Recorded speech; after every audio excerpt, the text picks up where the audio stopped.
हर हर महादेव। जय श्री गणेश जी महाराज। आज है सावन महीने का पावन पवित्र बुधवार। आइए श्रवण करते हैं आज सावन महीने का सर्वश्रेष्ठ महत्व और साथ के साथ बुधवार सिद्धि विनायक गणेश जी की कथा। सावन बुधवार के दिन सुनी जाने वाली विशेष कथाओं का रसवादन इसी वीडियो में करेंगे।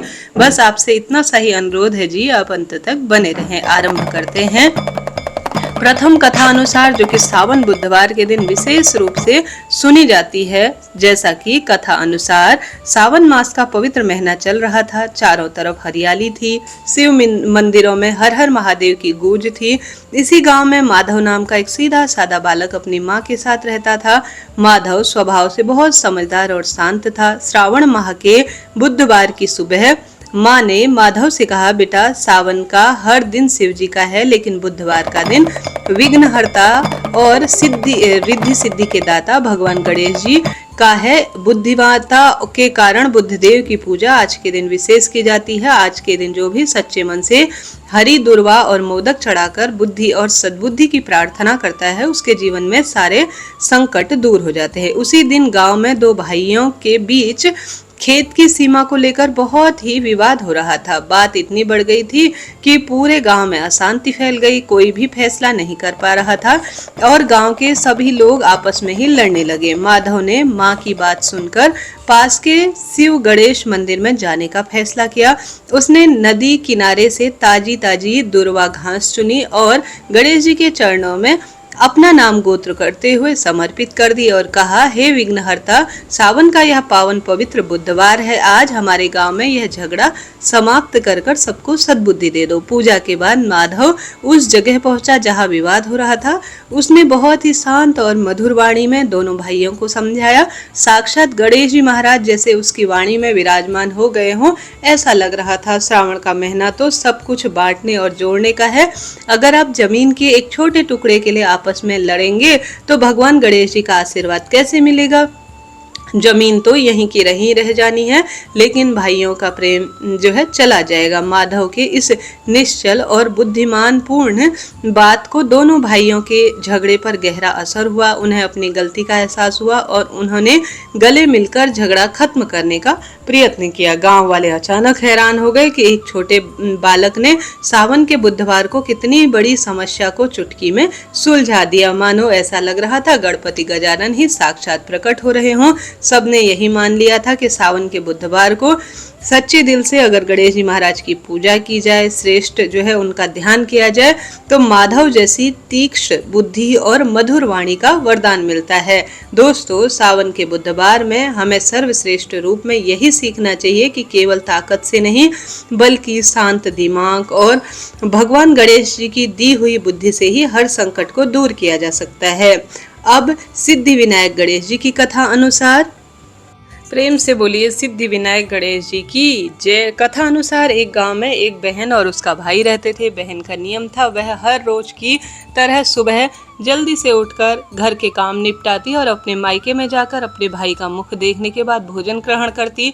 समय बीतने पर बहन की शादी पास के ही गांव में हो गई। शादी के बाद भी बहन ने अपने नियम को नहीं छोड़ा। वह रोज सुबह अपने ससुराल का सारा काम निपटाती और मायके चली जाती। जिस रास्ते से वह जाती वहां घनी झाड़ियां और कटीले रास्तों के बीच एक पेड़ के नीचे सिद्धि विनायक गणेश जी की मूर्ति विराजमान थी। बहन रोज उस मूर्ति के आगे हाथ जोड़ती और प्रार्थना करती, हे गणेश जी महाराज, मेरे जैसा अमर सुहाग और मेरे जैसा अमर मायका पीहर सबको देना। इसके बाद आगे बढ़ जाती।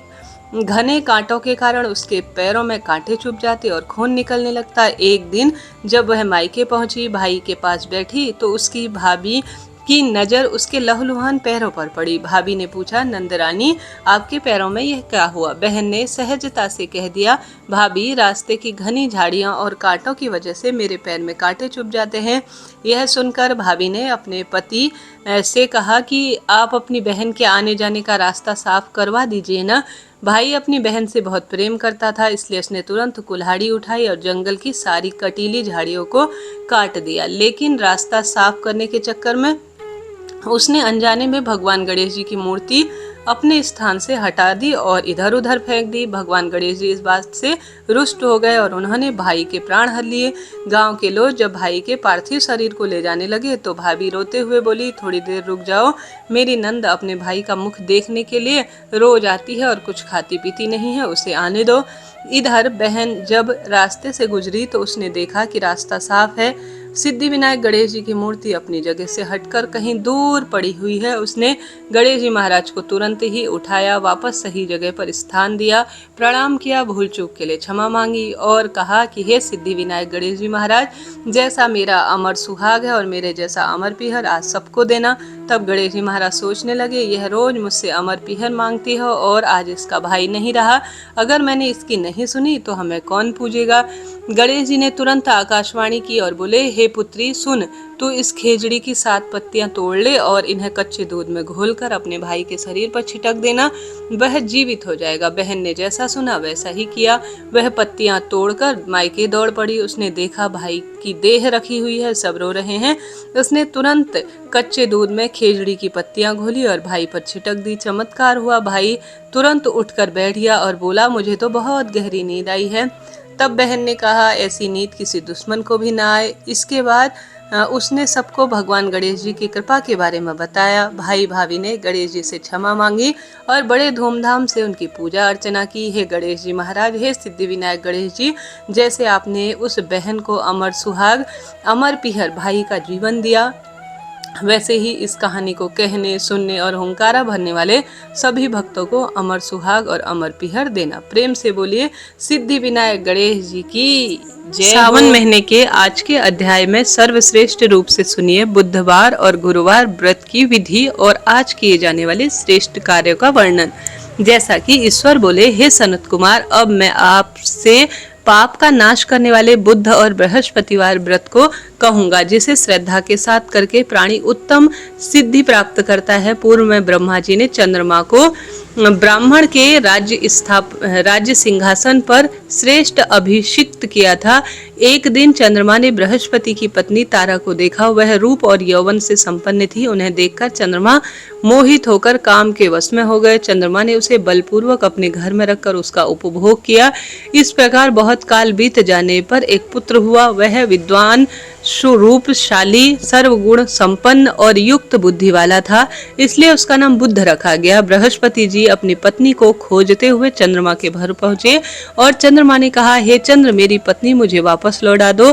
गुरु स्त्री के साथ तुमने कैसे गमन किया? गुरु तत्व पाप से तेरा कैसा छुटकारा होगा, जरा तू सोच। इस बड़े पाप को करने से तुम्हारी कैसी बुद्धि हुई है। अब मेरी इस प्रिया को मुझे दे दो या प्रायश्चित करने के लिए एकांत में पाप रहित हो जाओ। ऐसा न करा तो इंद्र सभा में तेरे इस पाप को कहूंगा। बृहस्पति के इस प्रकार कहने पर चंद्रमा ने गुरु पत्नी तारा को नहीं दिया। तब बृहस्पति जी ने देव सभा में जाकर चंद्रमा के इस अपराध को कहकर कहा कि हे इंद्र, हे आप देवराज हैं, आप मेरी पत्नी को मुझे दिलवाइए, अन्यथा चंद्रमा के द्वारा किया गया यह पाप आपको भी मिलेगा, इसमें संशय नहीं है। यह सुनकर क्रोधित होकर इंद्र ने चंद्रमा को बुलाया और आज्ञा दी कि हे चंद्र, गुरु बृहस्पति की पत्नी को दो। अन्य की पत्नी के साथ गमन करना महापाप है और गुरु पत्नी के साथ गमन सबसे बड़ा पाप है। अतः हे चंद्र, गुरु की भार्या को बिना विचारे ही दे दो। इंद्र की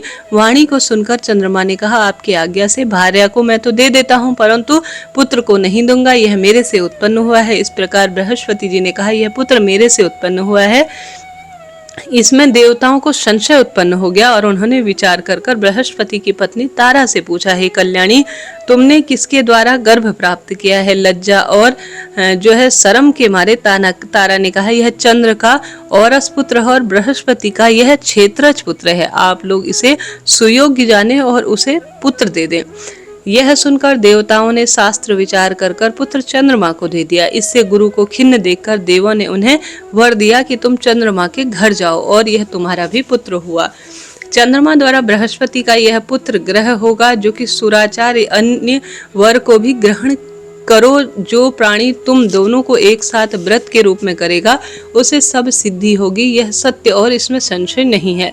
श्रावण मास के बुधवार और गुरुवार के दिन जो दोनों अर्थात बृहस्पति और बुध की मूर्ति लिखकर पूजा और दही का श्रेष्ठ भोग लगाएगा, उन्हें स्थान के भेद के अलग अलग फल प्राप्त होंगे। मूर्ति को झूले पर रखकर पूजन करने की दीर्घायु तथा सर्वगुण युक्त पुत्र प्राप्त होता है। खजाने में मूर्ति लिखकर पूजन करने से खजाने की वृद्धि होती है तथा उसका क्षय नहीं होता। पाकशाला में लिखकर पूजन करने से पाक वृद्धि और देवाकार में लिखकर पूजने से देव की दया होती है। शयन ग्रह में लिखकर पूजने से स्त्री का वियोग कभी नहीं होता। धान्य ग्रह में पूजने से धान्य की वृद्धि होती है। इस प्रकार 7 साल व्रत करके उद्यापन करो। उद्यापन करने के पहले दिन अधिवासन कर रात्रि जागरण करें। सुबह स्नान आदि से नित्य कर्मों से निवृत्त होकर सोने की प्रतिमा का निर्माण कर विधि पूर्वक पूजन करें। अग्नि की स्थापना करें तथा तिल, घी और खीर से आहुति दे। चिवड़ा, पीपल की लकड़ी से होम कर पूर्ण आहुति प्रदान करें। मामा और भांजे को भोजन कराकर अन्न और ब्राह्मणों को श्रेष्ठ भोजन कराएं।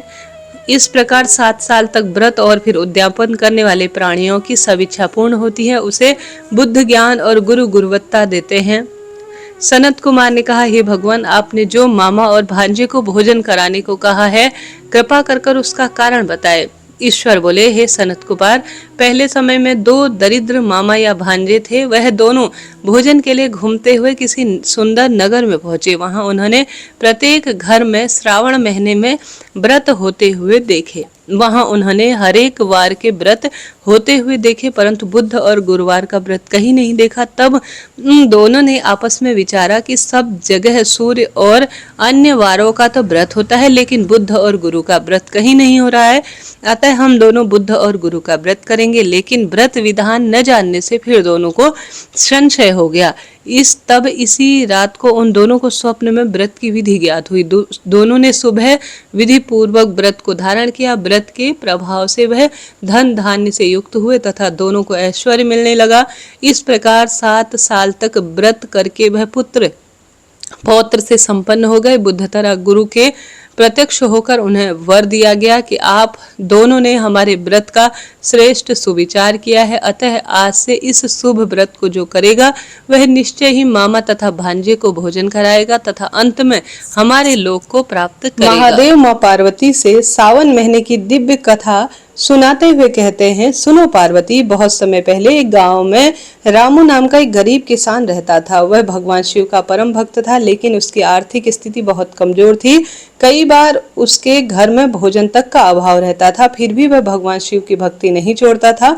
सावन का महीना आया। गांव के सभी लोग दूध, दही, शहद, गंगाजल और तरह तरह की पूजन सामग्री लेकर मंदिर जाया करते थे। रामू के पास इतने में भी कुछ भी नहीं था। उसके पास केवल एक स्वच्छ जल का लोटा था। रामू ने मन ही मन कहा, भोलेनाथ, मेरे पास आपको अर्पित करने के लिए केवल एक लोटा जल है, इसे ही मेरी श्रद्धा और प्रेम समझकर स्वीकार कीजिए।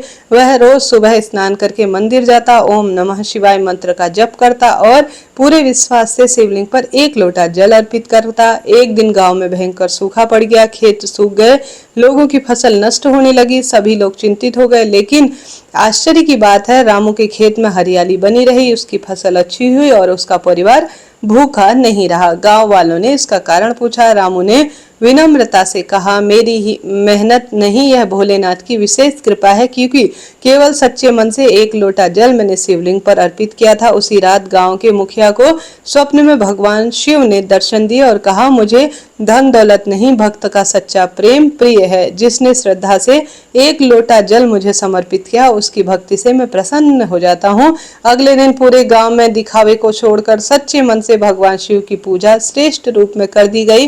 धीरे धीरे गांव की कठिनाई दूर हो गई और सभी के जीवन में सुख समृद्धि आने लगी। भगवान शिव को महंगा चढ़ावा नहीं, बल्कि सच्ची श्रद्धा, विश्वास, निष्कपट भक्ति प्रेम चाहिए। यदि कोई भक्त सावन माह में प्रतिदिन अपनी श्रद्धा, भक्ति भाव और आचार विचार के साथ शुद्धता के साथ मात्र एक स्वच्छ जल का लोटा अपने घर पर ले जाकर शिव दर्शन करते हुए, दीप लगाते हुए शिवलिंग पर समर्पित कर देता है प्रेम पूर्वक, तो भगवान शिव उसके प्रार्थना सुनते अवश्य हैं हैं और उचित समय पर कृपा बरसाते हैं। प्रेम से बोलिए हर हर महादेव। हे भोलेनाथ, हे माँ पार्वती, जो भी प्रिय श्रोता इस पावन पवित्र महीने में श्रेष्ठ कर्म कर रहे हैं, शिव पूजन कर रहे हैं, उनके मन की मुराद पूर्ण करना। हर हर महादेव। प्रिय श्रोता जनों, आगे की कथा कहानियां हम कल सुनेंगे। आज अभी के लिए इतना ही। चैनल से जुड़े जी, सब्सक्राइब करें।